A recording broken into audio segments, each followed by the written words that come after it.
Good morning. My name is Princess Dipuo. I am the president of the South African Royal Kingdoms Organization. Today, we are going to be looking at going back to your roots, the law, in particular our Constitution and our Bill of Rights. In our previous episode, we have shown that even if we can have a black government in place or black elites, educated people, their services are actually being used to the benefit of the Europeans. We have shown that Europeans have designed the education system that it actually creates African people to be dumb, not educated. Because of our position in the communities and in the structures of our lives, the African people and European people are actually not at the same position.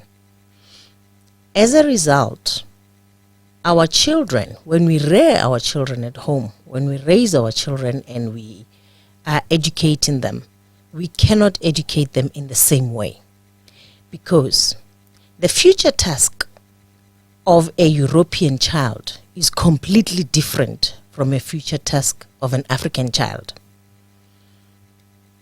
A future task of an European child is to be conservative, is to conserve what they have acquired through means of stealing, and they must conserve that, and they must actually increase it for future generations.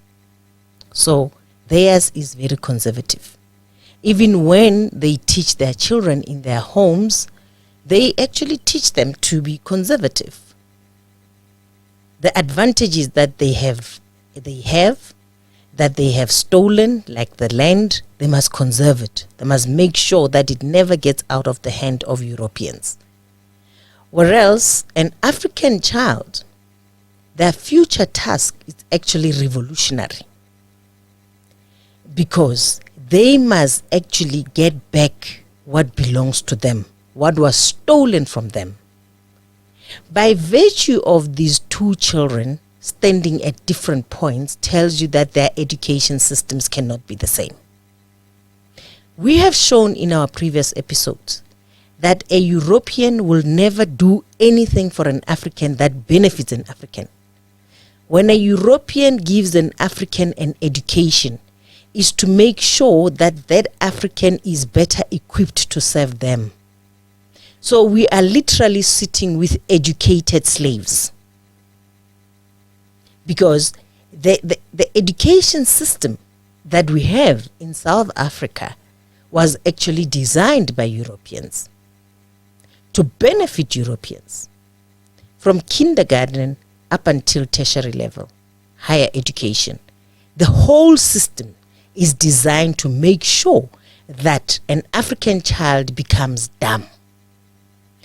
We have shown in our previous episode that an intelligence research has been done across the globe. And we have shown that chimpanzee came at 4, intelligent, apes were at 5, and all nations with straight hair, as long as you do not have curly hair, all of them came at 6, and Africans came at 9. Everyone that has curly skirpot hair, steel wool hair, they came at 9. Now, it is fundamental, it is of uttermost importance for Europeans to actually kill the mind of a black child, to dampen the mind of a black child. Because if you are already genetically operating at 9 intelligence level, And a person that is operating at 6 is expecting you to be their subject, to serve them. Already that balance of scale is way out of balance.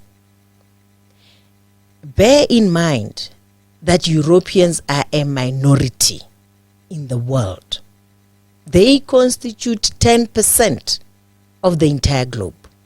Now the 10% want to dominate and control and conquer the 90%. What other way? Because if they go military, it's very expensive to lodge war, military war. You must incur expenses of ammunition, labor, there's casualties and all that. So war is actually expensive. So the cheapest and easiest way is to declare the war of the mind, is to do a mind control on the 90%. If Europeans do not have mental control of Africans, they will never achieve what they want to achieve, which is to control and to dominate. They have to control the land. They have to control the economies of the world. They have to control literally everything. It is all about power and control to them. So they have to have that mind control, which they got through the media. Our media is very much controlled. There's a script that goes on to say, this is what you're saying.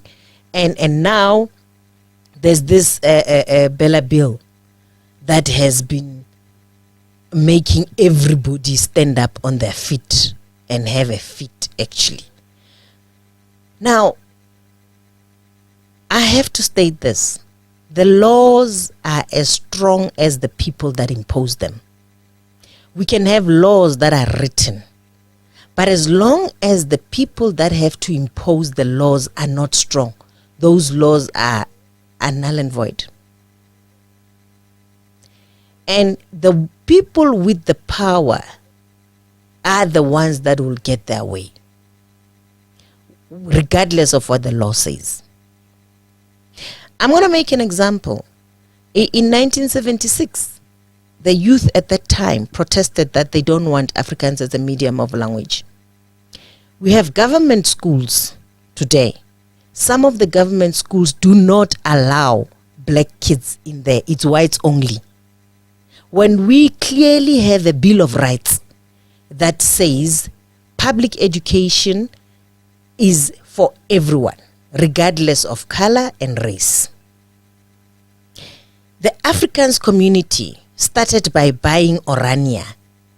By the way, Orania was bought with 1 million rands in 1992 by the great-grandchild of Verwoerd. A grandchild of Verwoerd. Verwoerd, who is the architect of apartheid, actually bought that land. No black person is allowed to step their foot on that land. Now they went to government schools and they had to make sure that they have government schools that are saying we only want Afrikaans children in this public school.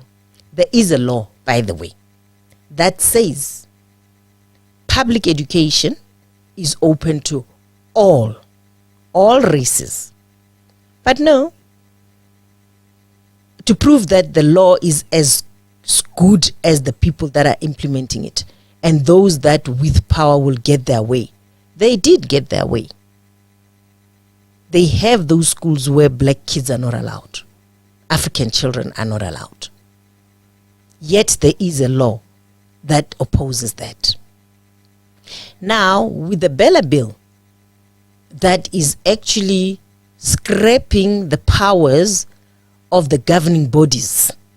Again, we are seeing the Afrikaners standing up and saying no to the Bela bill because they want to have their schools speaking their African language, not allowing other races to be part of those schools. And these are government schools. You see, if there were private schools, that would be fine. But these are government schools that are getting government subsidies, that the teachers are being paid by the government, and they're saying no, they can't have that. And they're up in arms with the Bela bill when it comes to the issue of actually limiting the rights of the governing bodies, because that is where they were making sure that they get rid of African children in their schools, with all the Bill of Rights and all the Constitution. And we have elected people into government. Now,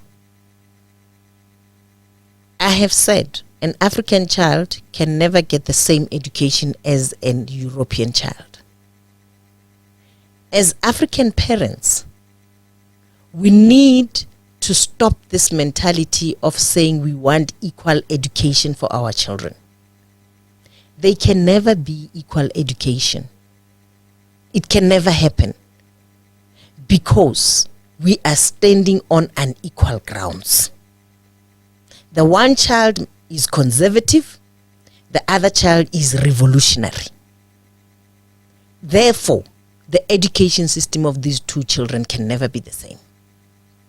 So we must move away from saying we want equal education. I was amazed that when people are talking about the Bela bill, they are only talking about the language and predominantly Afrikaans, and the fact that Afrikaans, the governing body is actually being, the powers have been stripped off the governing bodies. And I was looking at this Bela bill and I was saying there are issues here like the selling of alcohol and drugs. If you look at the Bela bill, it actually says the principal can give permission for alcohol to be sold in the school premises.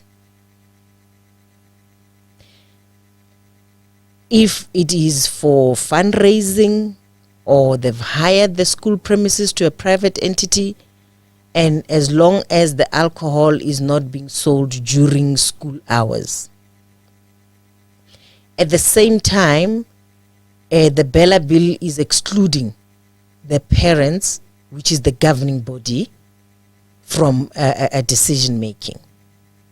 And no one is talking about that. And you know why? Because the people that are most likely to bring alcohol and drugs to the schools are African children. Now, systematically, the Europeans are now getting rid of the African parent through the system of the governing bodies, and they are allowing and they're giving powers to the principal to say you can give permission for alcohol to be in the school premises, remembering that the laws are as good as the people that are implementing them.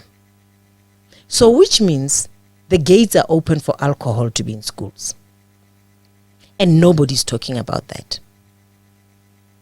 Not even a single person is standing up and saying, when we open up for alcohol to be sold in the school premises and we are getting rid of the parents, we are now bringing in destruction. And this is gunned at African kids, because the Europeans are saying we don't want them in our schools. Because if they go to the schools, children are children, and they get influenced easily. So they are closing their doors like they did with Orania. And now they're saying, let us remove the parents and give powers to the principal and the minister, the education department, and then let's let them destroy themselves, because we know they're not going to monitor. They're not going to implement the law. It's just there on paper. And we are saying we are having a Bill of Rights and a constitution that is protecting us. It has never protected us. It has never. It has been written by Europeans to protect the interest of Europeans and to make sure that it brings destruction to Africans and to make sure that it dampens them. They are forever dumb. That is the purpose of the constitution that we have and the laws that we have in the country. Today, I want us to look at Alice Bailey 10-point plan. This plan came to my understanding. I was given this plan by one of the kings, King Makasonke II of Kwamhlanga. He's the one that gave me this 10-point plan to say, as kings, we knew as early as 1949 that one day there will be an organization that will stand up for kings. And he said to me, go and read this. We knew that this was coming. I just want us to go through the 10-point plan of Alice Bailey. Point number 1, it says, take God and prayer out of the education system. Change curriculum to ensure that children are fed from the bondage of Christian culture. Because the children go to school to be equipped to face life. They are willing to trust and they are willing to value what is being given to them. If you take God out of education, they will unconsciously from a resolve that God is not necessary to face life. They will focus on those things the school counts them worthy to be passed on, and they will look at God as an additional if one can afford the additional. If you remember, prior to 1994, we used to have religious studies as part of the curriculum. We used to have assembly in the morning. The incorporation of religious studies in our schooling system used to bring God, and our children understood. Remember, in our previous episode, I have shown that as Africans, Christianity was our way of living. We just didn't call it Christianity. Until Europeans came, they saw, they stole, they wrote, and they distorted, and they politicized it, they made it physical, and they brought it back to us. And we bought it. But a child, as early as a child has come onto this planet Earth through the process of birth, they have a clear conception of God. They intuitively, instinctively understand who God is. And they have a way of connecting with God. But Europeans, in their deliberate way to control Africans and to dampen, to make sure that the Africans are dumb, they had to move them away from their spirituality and bring them to where they want them to be, and gave them a God of the Bible, a Jesus that was created by Michelangelo in the 5th century at the Council of Nicaea, where he actually painted the white Jesus and gave it to the black community. And by the way, that picture is Michelangelo's cousin. Now, they had to make sure that our children are removed completely. During our assemblies in the morning, before we go and attend our classes, we used to sing Nkosi Sikeleli Africa. within the Nkosi Sikeleli Africa, the end of it was Woza Moya Oyingcwele. We used to invite the Holy Spirit to come down on us. They made sure that they remove that part so that we are completely lost and we cannot even connect as a nation. And when you are inviting the Holy Spirit, it definitely comes. It's through invitation that the Holy Spirit can come down. And if you do not invite it, it will not. And in our national anthem, we would invite the Holy Spirit to come down. And the Europeans made sure that that part is removed. The same way that they removed the religious education out of the schooling system. Now, point number 2, reduce parental authority over the children. Now we're talking Bela Bill. Break the communication between a parent and a child. Why? So that parents do not pass their Christian tradition to their children. Liberate children from the bondage of their parents' tradition. Promote excessive child rights. Child rights legislation. Today, a child is able to say to a parent, I don't want to hear that. I don't want to do what you are telling me to do. If you beat me, I will call on the protection services. Abolish corporal punishment. Education Act again. Bela Bill again. Abolish corporate punishment. And it is law. On the other hand, the Bible says, do not withhold correction from a child. For if you punish them with a rod, they will not die. Punish them with a rod and save them from death. Proverbs 23, verse 13 to 14. Educators are no longer able to discipline children physically. Jesus said in the last days, wickedness will increase. There will be rebellion and children will not obey their parents. It is not a trend, it is organized. Matthew chapter 10, verse 21. Schools are the agents of implementation because where do most children spend most of their time? Teachers tell children, you need to discover yourself, you need to have self-expression, you need to have self-realization, and self-fulfillment are all buzzwords that you get in our education system.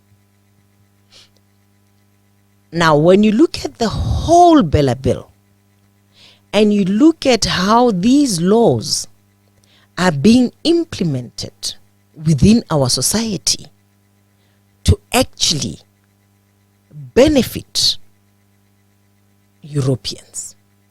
In our last episode, I did say that South Africans, we are possessed by a demonic spirit. Because when you are separated from your history and your culture, there becomes a void.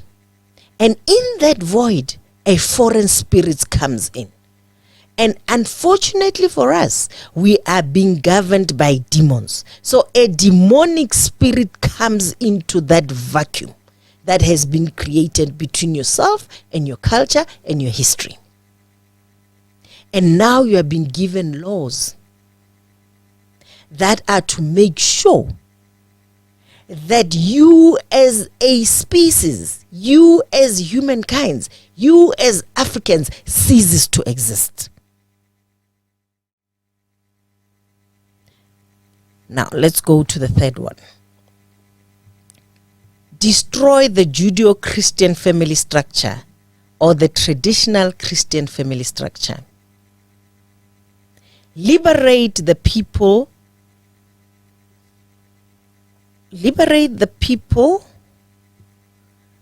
From the confines of this structure, it is oppressive, and the family is the core of the nations.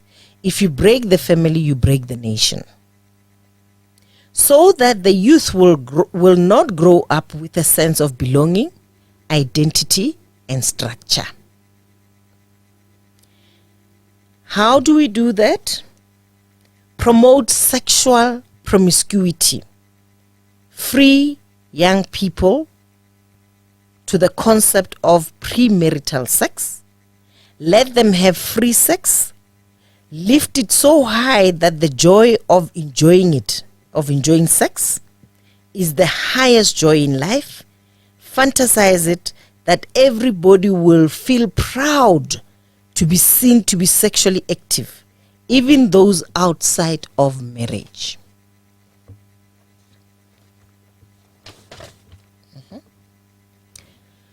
Use advertising industry and media, TV, magazine, film industry to promote sexual enjoyment as a high pleasure in humanity.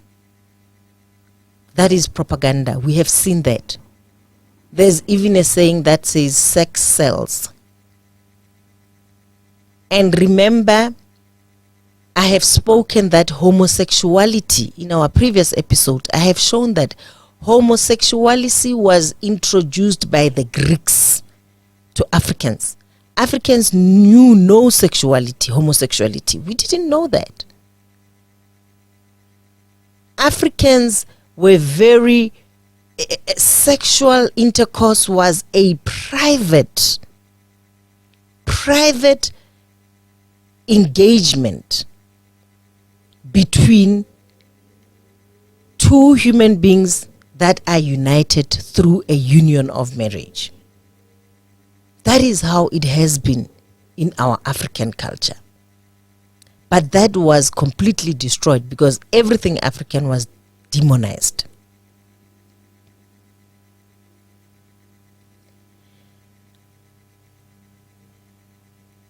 If you want to see whether they have succeeded or not to go advertising industry, it does everything to catch your attention, and today almost no advert comes out without a sexual connotation. Even when they advertise ice cream, they must show you a tight of a woman in a bikini. They must do something to set a trail of thought. They will show you more thighs than ice cream. So you see, everything has been sexualized, including ice cream.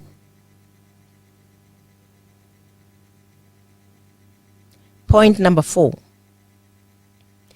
If sex is free, then make abortion legal and make it easy. We have seen the laws in our country, in South Africa, say a child as early as 12 years can actually conduct an abortion without the permission of their parents. Contradiction there. A child can only have an ID at the age of 16. A child is considered a minor until the age of 16. But when it comes to abortion, they can actually have abortion from as early as 12 and without the consent of their parents. And these are the laws. Can you see the plan? Build clinics for abortions and put health clinics in schools.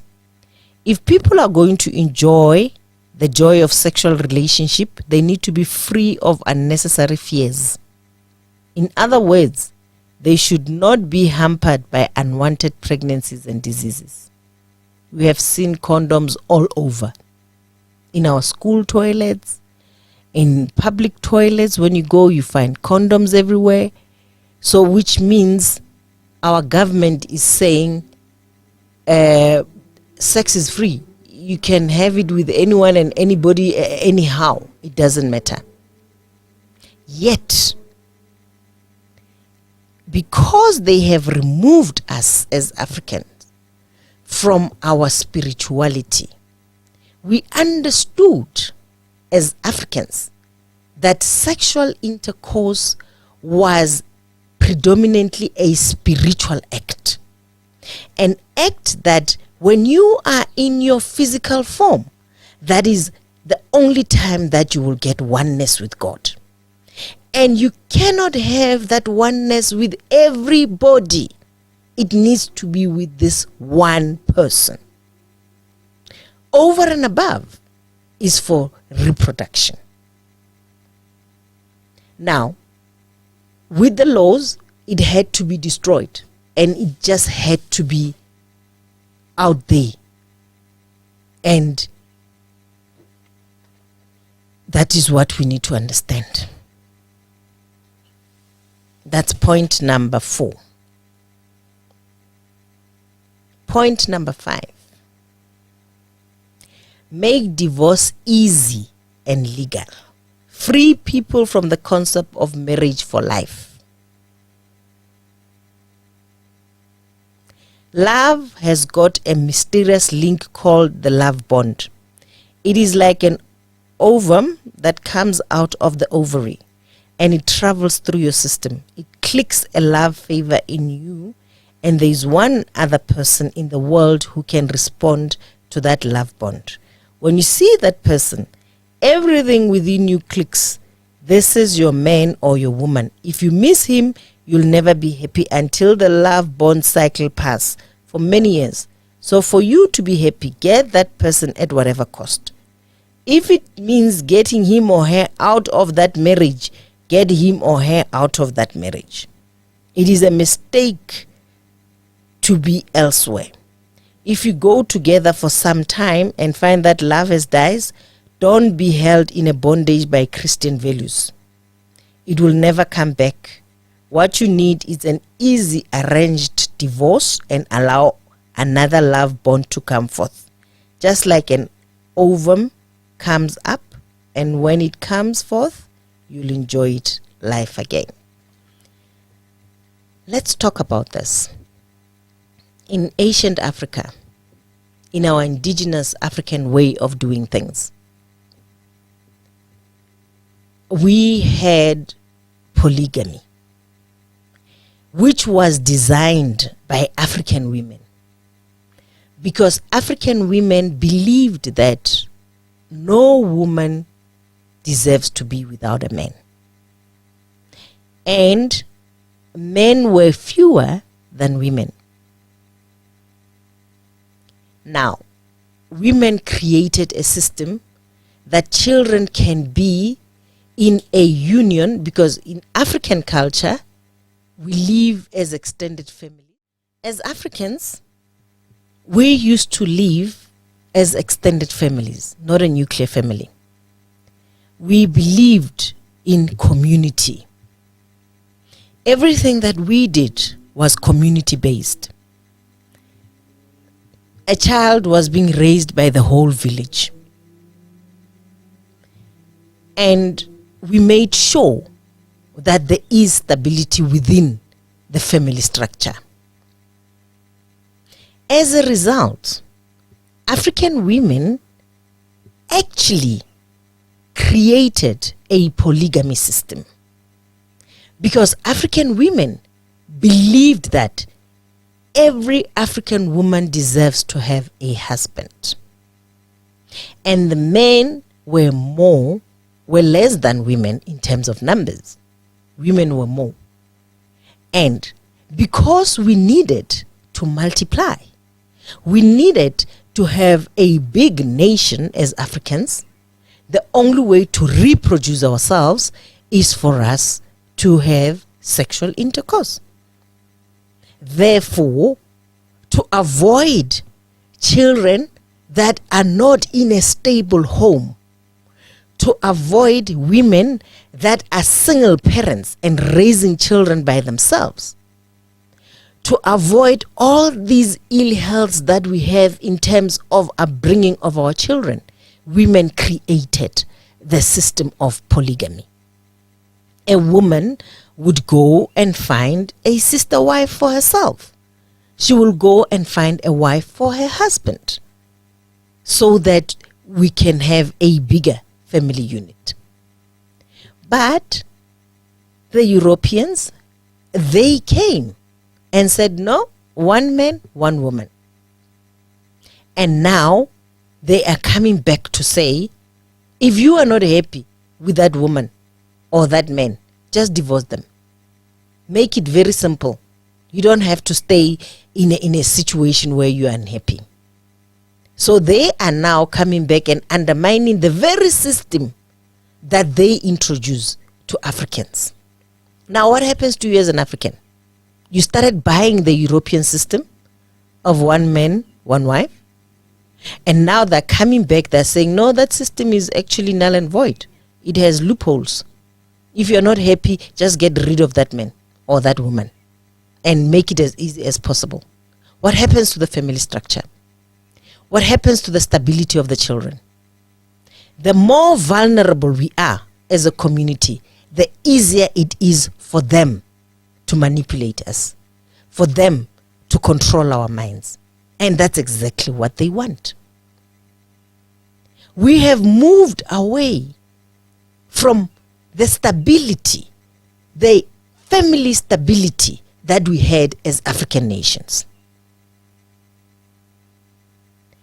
We never had children that went to bed hungry because children were taken care by the whole village. We never had women that are single parents because every woman had a husband. We never had children that are angry and bitter because they do not have a father figure. We never had that because every child had a father. Today, we have children that are angry and bitter and saying we don't have a father figure because Europeans have sold the notion to us that you can raise a child by yourself as a woman.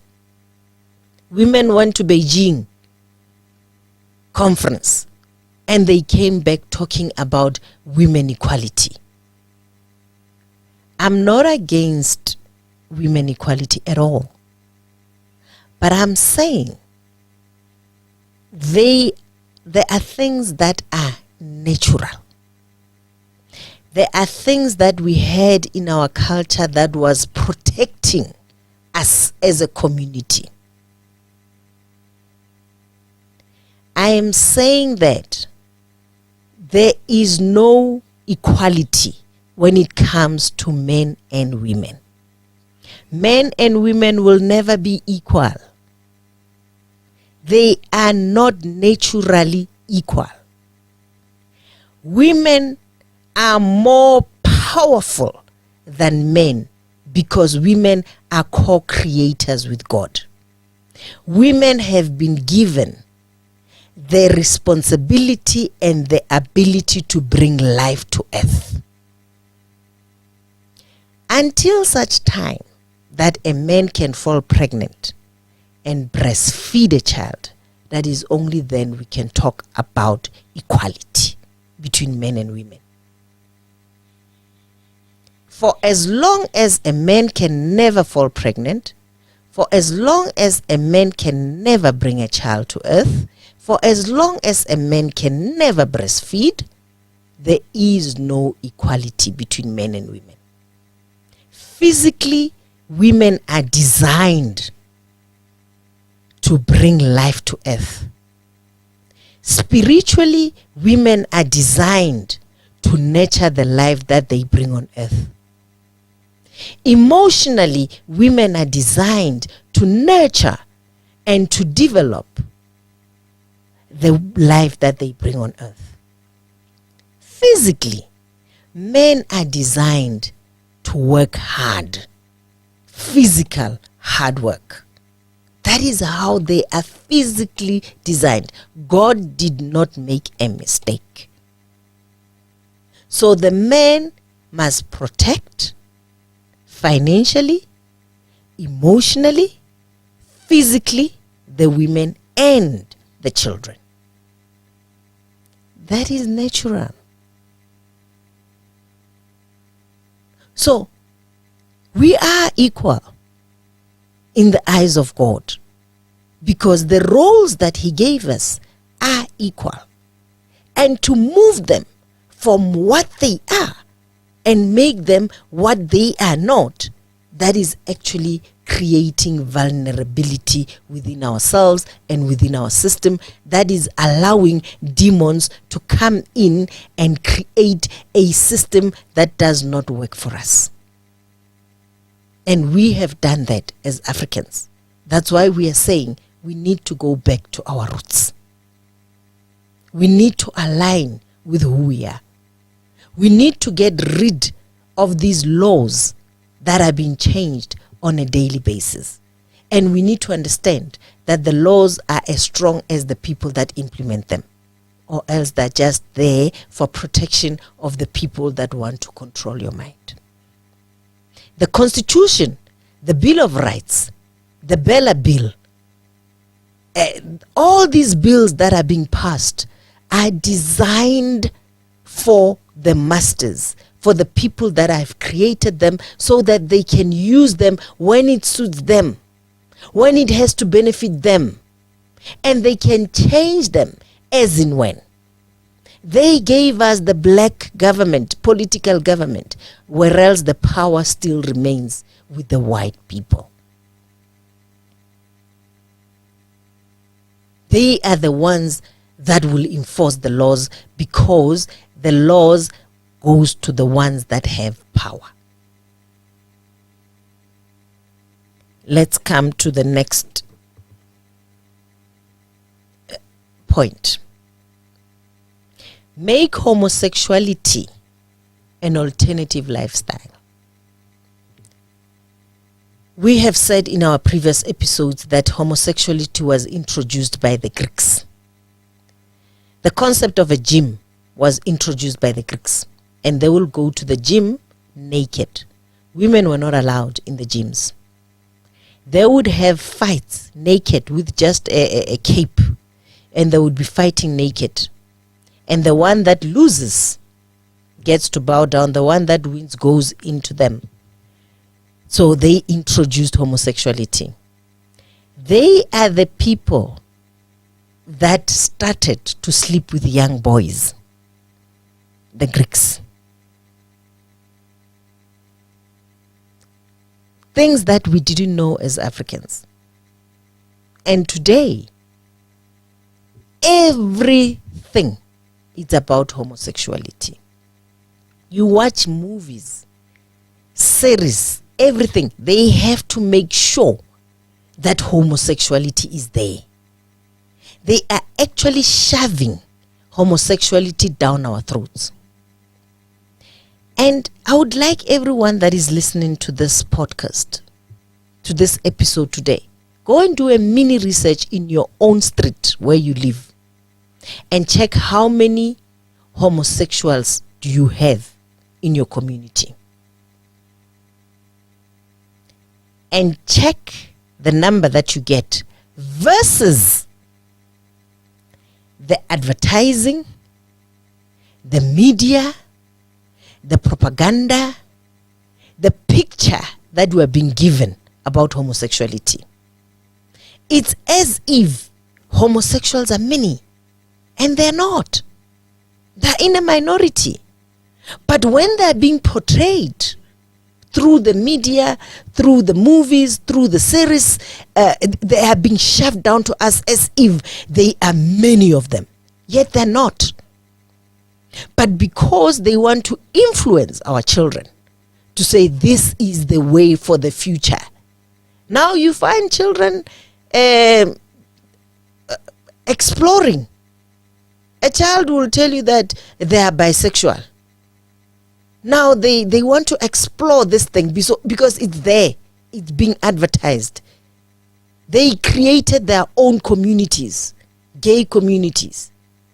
And by the way, that are financed to live these lavish lifestyles so that our youth can actually admire to be part of those cycles. So they're on a recruiting campaign, and they are using material possession to recruit our youth into this homosexuality, which was introduced by the Greeks in the African community. If you want to see that a behavior is natural, you need to look at animals. animals are still in tune with who they are. You will never find a homosexual animal. Never. Nor would you find animals with more males and one female. You won't find that. All that you would find is animals. It can be one male and 5 females. Look at lions, look at cows. But no, they went to introduce a law that says a woman can marry more husbands. Now you can see that the people that are sitting there, and these are the laws and that are introduced for Africans. You don't find that in the Europeans. They don't do that.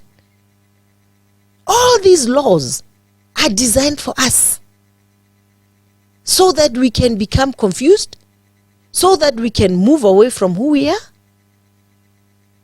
and we don't even question. We actually make it a joke. We go on social media and we make it a joke. We don't realize the level of mind control that is happening. The 7th point, debate art. Make it run mad.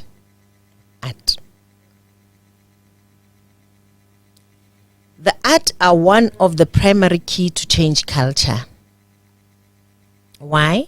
To break down social norms and what is acceptable and forbidden, to encourage creative expression of self outwardly and inwardly in whatever way is pleasing to the individual, to corrupt the mind of the youth into accepting what was once forbidden as normal. Can I repeat that? To corrupt the mind of the youth into accepting what was once forbidden as normal. So this is a strategy. This is a system. They say, how do you do that? You promote new forms of art which will corrupt and defile the imagination of people, because art is the language of the spirit.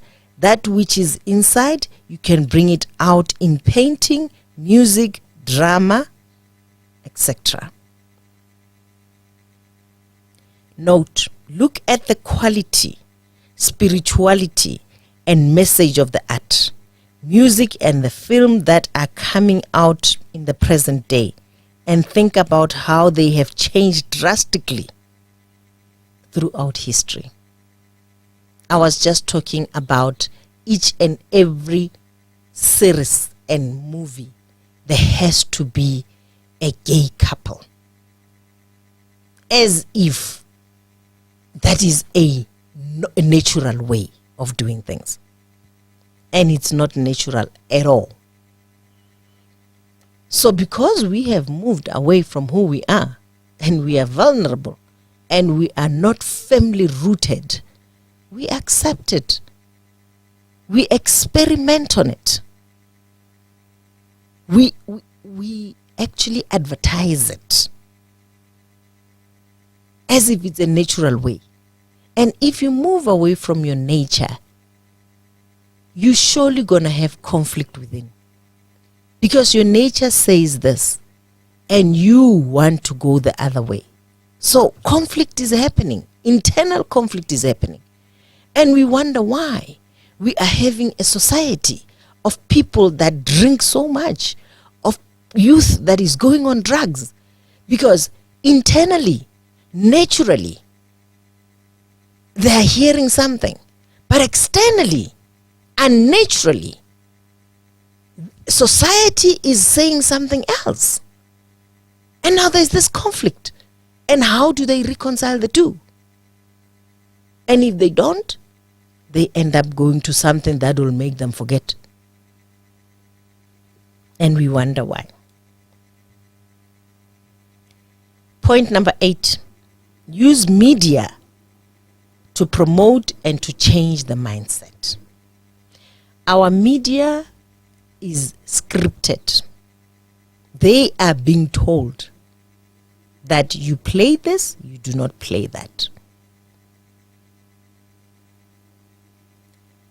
Everything, even on social media, everything is sensitized. You find that what trends, it's what they, the mind controllers, want to trend. Educational programs like these, they never trend. They don't. Because if they do, it might click in somebody's head that, you know what, we are not going the right way. It might begin interrogation in the minds of people to say, let us interrogate ourselves. Let us really look at the source of all these laws. Let us look at where we are going. Are the leaders that we are following leading us to where we want to go? Are we questioning our leaders? Leader, where are you leading me to? Or are we just blindly following? How deep is the extent of the mind control? How deep is the damage that the mind control has caused in our youth? Because they are the future. If you watch movies like the Star Trek, you can see that there is no African person there. So in the European mind, with time, Africans will cease to exist. That is their plan. And they are succeeding. If you look at our communities, if you look at our youth, they are succeeding. We were sold the notion that you can have a lot of kids. African women can really give birth to a lot of kids. But Europeans had to sell us the idea of a nuclear family. And we bought it.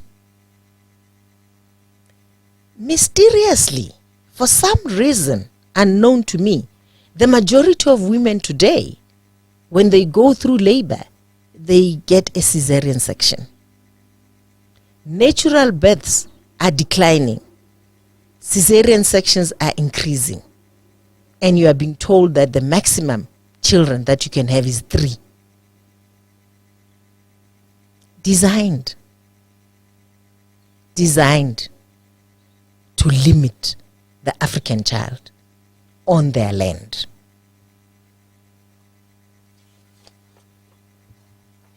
Point number 9. Create an interfaith movement. Promote other faiths to be par with Christianity, and break this thing about Christianity as being the only way to heaven. By that, Christianity will be pulled down and other faiths promoted. To increase the level of tolerance and acceptance amongst men that all religions are equal, thereby promoting a false peace, to employ the thought that all religion, spirituality leads to God, to lay a groundwork that will usher the new one world order. Promote the importance of man in determining his own future and destiny. Humanism. Tell man he has the right to choose what he wants to be, and he can make it happen. He has the right to determine his course. Now, in our previous episodes, we have shown that what we call Christianity today is actually Christendom. It is something that was designed and adopted by the Roman sort.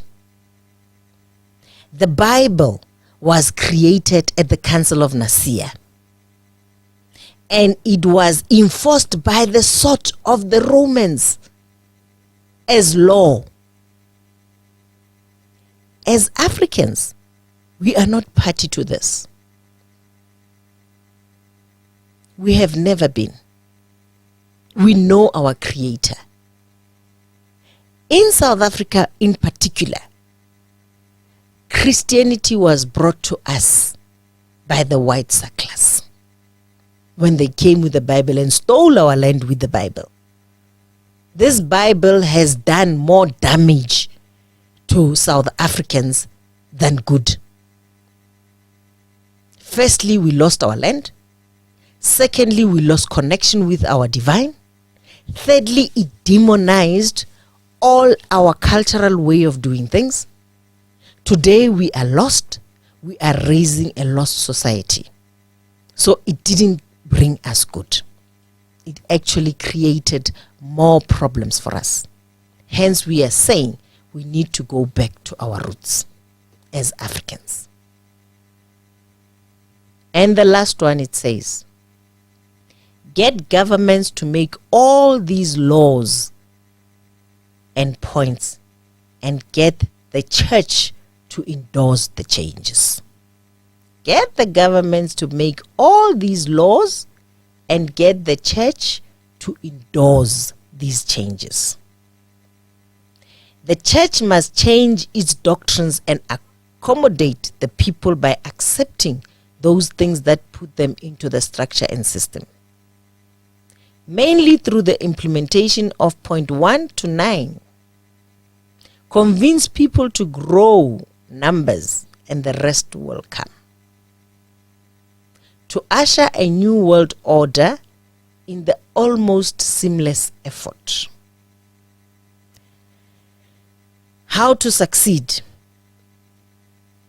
Today, some may wonder why our governments are legislating laws contrary to the Bible and why the church is compromising the word of God.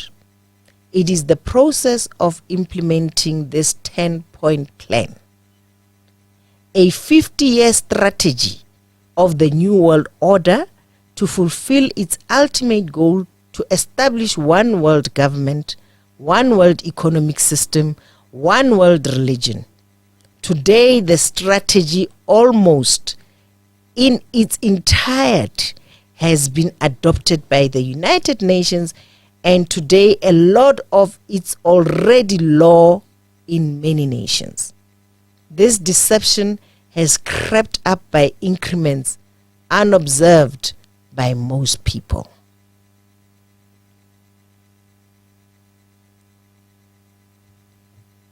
Those are the 10-point plans of Alice Bailey.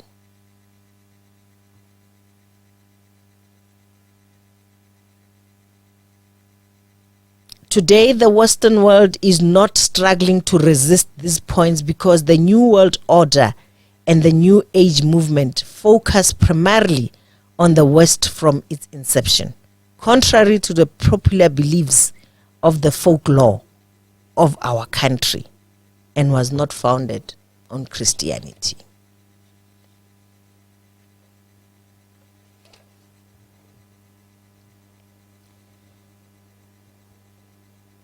Thank you very much. We will end it here until we meet again in our next episode.